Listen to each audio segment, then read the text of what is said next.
Terre est habitée par une colossale variété de créatures.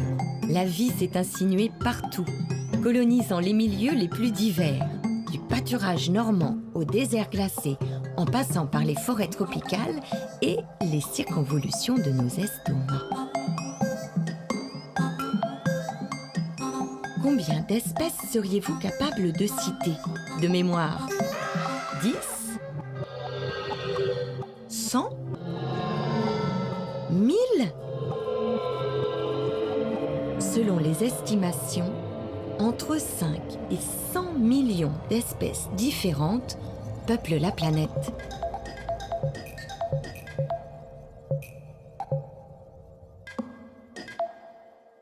Parmi ces millions d'espèces, il y en a de toutes les formes et de toutes les couleurs. Il existe des créatures énormes et d'autres qu'on ne voit pas à l'œil nu. Certaines vivent des siècles et d'autres quelques heures.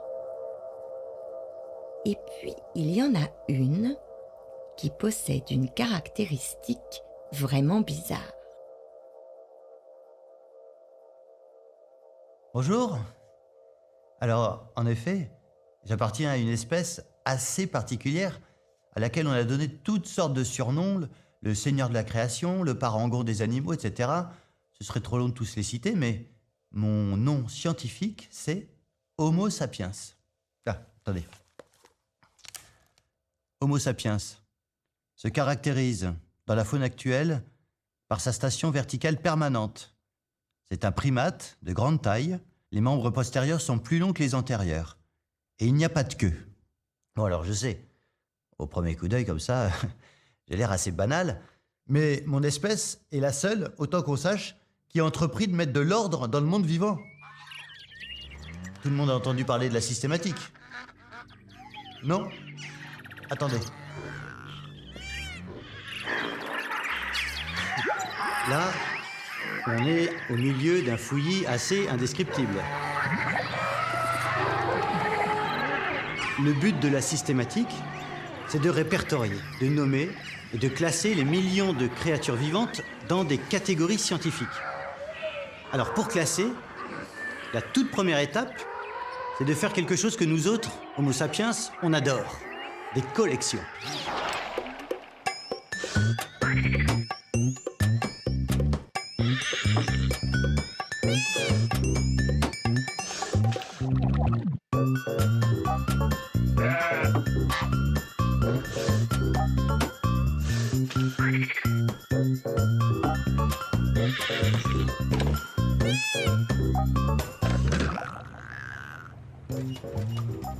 Si on additionne les pièces entreposées dans les collections du monde entier, on dépasse allègrement le milliard de spécimens.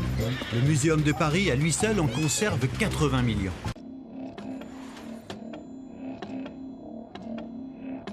Le point de départ, pour décrire le vivant, c'est la notion d'espèce.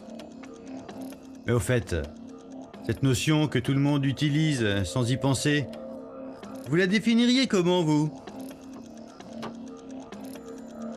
Aujourd'hui, le critère officiel, c'est l'interfécondité. En gros, si deux individus peuvent se reproduire entre eux, et si leur descendance est fertile, alors ils appartiennent à une même espèce. Là, par exemple, ça ne marchera pas. On a clairement deux espèces distinctes. Là, par contre, on est visiblement en présence d'une espèce unique. L'avantage de la notion d'espèce, c'est qu'elle permet de ranger des millions d'individus dans une seule boîte, à laquelle on attribue un nom latin unique. Ouais, latin, ça fait plus chic. Et ça évite les querelles linguistiques. À quoi ça sert de donner des noms à 1,8 million d'espèces, à 5 millions ou à 10 millions? Bon, je dirais en soi, à rien. En fait, les taxonomistes produisent pas des noms pour eux-mêmes, ils produisent des noms parce que, je dirais que c'est l'étiquette qui est sur un tiroir. Dans le tiroir, on va vouloir y mettre des attributs et des propriétés. Par exemple, mange un tel, est mangé par un tel, transmet telle maladie. C'est pour ça que le métier du systématicien, c'est de faire en sorte que chaque espèce soit désignée par un seul nom et que chaque nom ne désigne qu'une seule espèce.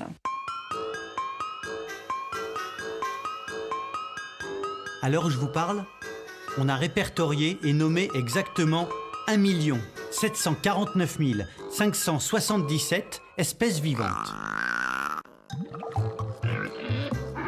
Mais donner des noms ne suffit pas à construire une image cohérente de la nature. On sent bien, intuitivement, que le chien est plus proche du loup que de la langouste, qui elle-même a plus en commun avec le crabe géant de Tasmanie qu'avec la vache bretonne. Comment rendre compte de ces ressemblances qui existent entre des espèces différentes? Prenons au hasard un petit échantillon du monde vivant. Le saumon d'Écosse, le lémurien, le canari, l'escargot, le crocodile, la chauve-souris, et puis moi. Pour faire un classement, il faut choisir un critère. Et là, j'ai justement une machine à trier. Avec sa télécommande, c'est très pratique. Il suffit de taper un critère, essayons les ailes. On tape son critère et on passe tout le monde dans la machine.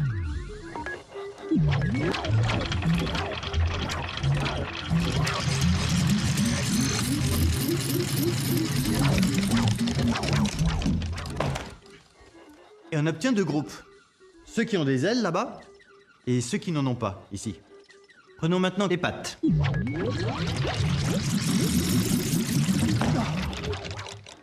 Cette fois-ci, on obtient 3 groupes différents. Les quadrupèdes, nous, les bipèdes et les sans pattes. Le problème, c'est que chaque caractère semble aboutir à un résultat différent. Classer, chez moi, Homo sapiens, c'est une vraie passion, une seconde nature. J'ai essayé tous les critères. Taille, durée de vie, ordre alphabétique, répartition géographique, mode de reproduction, habitudes alimentaires. J'ai inventé 1000 systèmes de classification. Pourtant, parmi les innombrables classifications qu'on a imaginées, il y en a une qui a plus de sens que les autres. Ce buisson sphérique, c'est la version actuelle d'une très ancienne image, l'arbre de la vie. Toutes les espèces vivant sur Terre sont là, à chaque extrémité de ces millions de branches. Darwin est le premier à saisir le sens véritable de cette image d'arbre du vivant. Avec lui, l'arbre devient généalogique et la systématique acquiert un sens nouveau. Il ne s'agit plus de repérer les affinités entre les espèces, mais de découvrir leur histoire évolutive pour reconstituer leur arbre généalogique commun.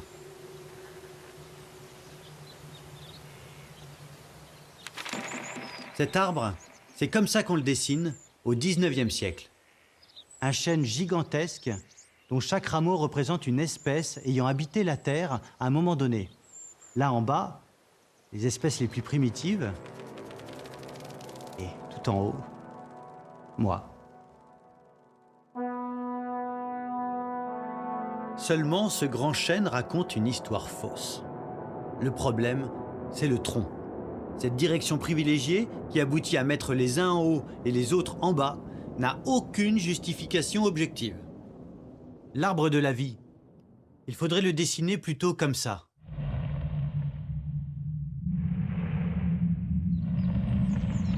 Un buisson sphérique, sans tronc aucun, qui ne pousse pas vers le haut, mais dans tous les sens. À la place d'un chêne, on se retrouve avec un buisson taillé en boule.